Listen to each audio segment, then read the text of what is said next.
오늘은 은혜를 기억하시는 자와 함께 하시는 하나님이라는 제목으로 말씀을 나누고자 합니다. 제가 구청에서 어떤 서류를 발급받게 되었습니다.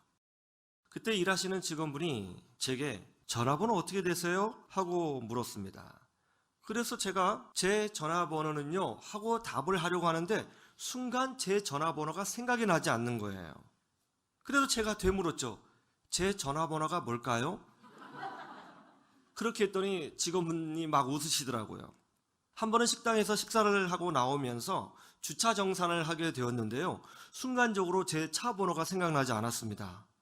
왜 이런 일이 일어나는 것일까요? 혹시 치매인가 하는 두려움이 찾아왔습니다.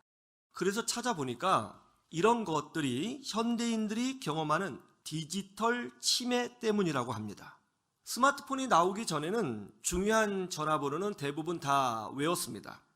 그런데 스마트폰이 보급이 되면서 전화번호를 스마트폰에 다 저장을 하게 된 것이죠. 굳이 외울 필요가 없습니다. 그냥 이름만 찾아서 전화 걸기를 누르면 되는 것이죠. 머리를 쓰지 않아도 됩니다. 암기할 필요가 없습니다. 기억력을 활용할 이유가 없는 것이죠. 기억력을 활용하지 않으니까 기억력이 점차적으로 약해진다고 하는 거예요. 그래서 전화번호를 순간적으로 기억해내지 못한다거나 전날에 먹은 음식이 무엇인지 생각나지 않는다거나 혹은 찬송가 가사를 보지 않으면 찬송을 다 부르지 못한다거나 하는 현상이 나타난다고 하는 거예요.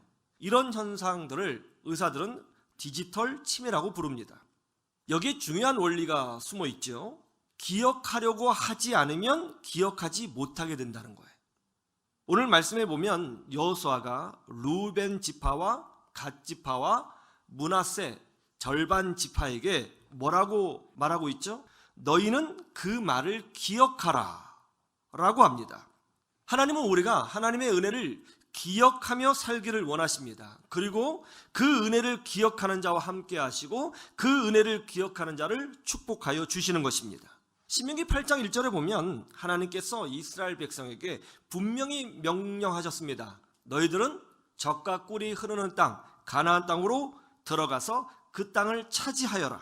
그래서 이제 이스라엘 백성이 가나안 땅으로 가야 합니다. 그런데 문제가 생겼어요. 지도를 놓고 보면 요단강을 중심으로 요단강 서쪽이 가나안 땅이고요. 요단강 동쪽이 오늘날의 요르단이라고 하는 나라입니다. 요르단 지역이에요. 그런데 길을 가다 보니까 요단강 동쪽편, 즉 오늘날의 요르단 지역의 땅도 살기 꽤 괜찮은 지역이었어요. 그러자 루벤 지파와 갓 지파와 므낫세 지파 중에 절반 정도 되는 사람들이 그냥 요단강 동쪽편, 오늘날의 요르단 지역에 정착해 버렸습니다. 이렇게 세 개의 지파가 가나안 땅으로 들어가지 않고 요단강 동쪽편에 정착해 버리니까 굳이 이 세 개의 지파가 가나안 땅에 들어가서 전쟁을 해야 할 필요가 없어지게 된 것이죠. 그래서 여호수아가 이 세 지파의 지도자들을 불러놓고 이렇게 이야기를 합니다. 너희가 요단강 동쪽 지역에 정착했다고 해서 하나님의 말씀을 외면하면 안 된다. 오히려 너희가 앞장서서 가나안 땅에 먼저 들어가라. 그리고 전쟁을 함께 도우라. 그런 후 이스라엘 백성이 승리하고 난 다음에는 다시 너희들이 동쪽으로 돌아와서 정착해서 살면 된다. 그러면서 마지막으로 이렇게 당부를 합니다. 하나님의 명령과 약속들을 너희는 기억하라. 오늘날도 마찬가지입니다. 우리가 전쟁 같은 인생 가운데서 믿음으로 승리하기 위해서는 하나님의 은혜를 기억해야 되는 것입니다. 첫째, 우리는 망각과 싸워야 합니다. 어떤 망각과 싸워야 하죠? 하나님의 은혜를 잊어버리는 영적인 망각과 싸워야 하는 것입니다. 왜 그렇죠? 하나님은 하나님의 은혜를 쉽게 잊어버리는 자를 기뻐하시지 않기 때문에 그런 것이죠. 하나님은 영적 망각에 대하여 이렇게 강력하게 경고하셨습니다. 신명기 8장 14절을 찾아보세요. 내 마음이 교만하여 내 하나님 여호와를 잊어버릴까 염려하노라. 여호와는 너를 애굽 땅 종되었던 집에서 이끌어 내시고 너희가 나중에 부자로 살게 될 때에, 돈이 많아질 때에, 직장이 좋아질 때에, 가정이 평안하게 될 때에 교만해져서 하나님의 은혜를 잊어버리는 영적 망각과 싸우라는 것입니다. 19절에도 이렇게 말씀하시죠. 19절도 같이 보시죠. 내가 만일 내 하나님 여호와를 잊어버리고 다른 신들을 따라 그들을 섬기며 그들에게 절하면 내가 너희에게 증거하노니 너희가 반드시 멸망할 것이라. 하나님이 아담을 창조하셨습니다. 그런데 그가 홀로 독초하는 것이 좋아 보이지 않으셨습니다. 그래서 아담을 돕는 배필을 창조하셨습니다. 아담이 깊이 잠들도록 하나님께서 만드신 후에 그의 갈빗대 하나를 취하여 여자를 창조하셨죠. 아담이 그의 아내를 보고 얼마나 기뻤는지 이는 내 뼈 중에 뼈요 살 중에 살이라 하면서 감탄하고 하나님께 찬미를 올려드렸습니다. 하나님의 주신 축복에 전율했습니다.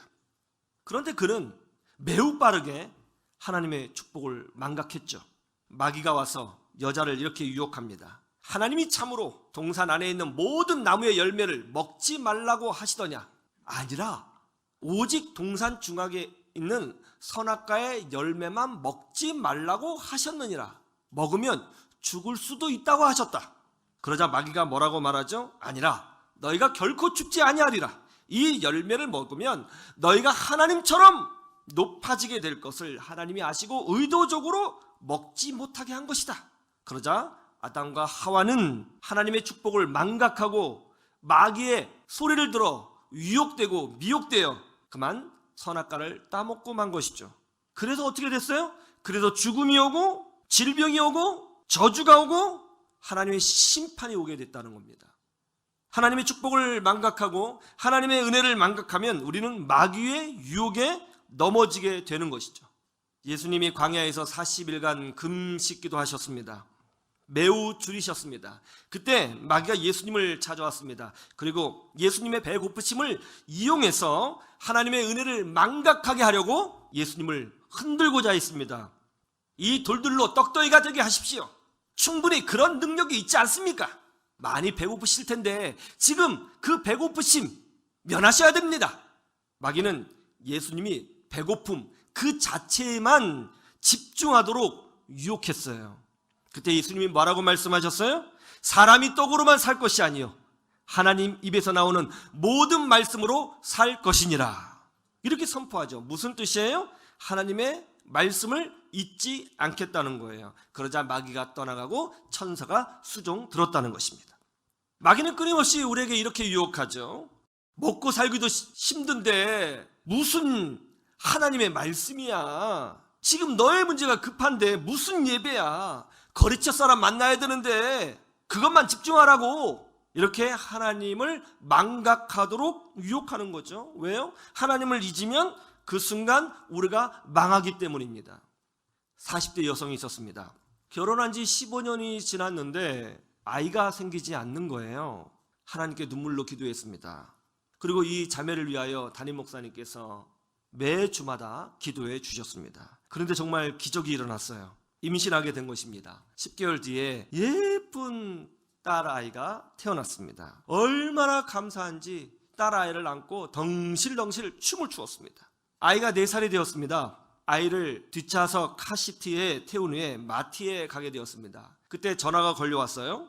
경제적인 문제로 친정아버지와 약간의 갈등이 있었습니다. 친정아버지에 대해서 섭섭함이 찾아온 거예요. 너무너무 섭섭했어요. 그 섭섭함 때문에 어떻게 감정을 주체할 수가 없는 거예요. 그 섭섭한 마음에 사로잡혔습니다. 그러다가 그만 아이가 뒤에 타고 있다는 사실을 망각했습니다. 그녀는 차 밖으로 나와서 마트에 나가 장을 봤습니다. 밖의 온도는 영상 34도가 넘는 날씨였습니다. 1시간 이상을 쇼핑했습니다. 그리고 차에 돌아와 보니 아이는 열사병으로 사망하고 말았습니다. 섭섭함에 사로잡혀서 하나님의 은혜를 망각하고 사니까 하나님의 축복을 잃어버리게 되더라는 것입니다. 우리가 날마다 하나님의 말씀을 묵상해야 되는 이유가 뭐죠? 그것이 종교적 의무이기 때문에 그렇게 해야 되는 것인가요? 그렇지 않습니다. 하나님의 말씀을 날마다 묵상해야 되는 이유는 끊임없이 우리에게 찾아오는 이 부정적인 감정들과 생각들을 싸워 이기기 위해서 말씀을 묵상해야 되는 것입니다. 우리는 하나님의 은혜를 망각하려고 하는 그런 유혹을 떨쳐내야 됩니다. 그런 마음과 싸워야 되는 것입니다. 그런 생각을 싸워야 되는 것입니다. 그럴 때 마귀의 유혹을 이기고 하나님의 축복을 더 축복답게 누리고 하나님의 은혜를 더 풍성하게 누리고 하나님의 기적을 체험하며 살아가는 복된 인생이 되는 것입니다. 그렇게 되기를 주님의 이름으로 축원합니다.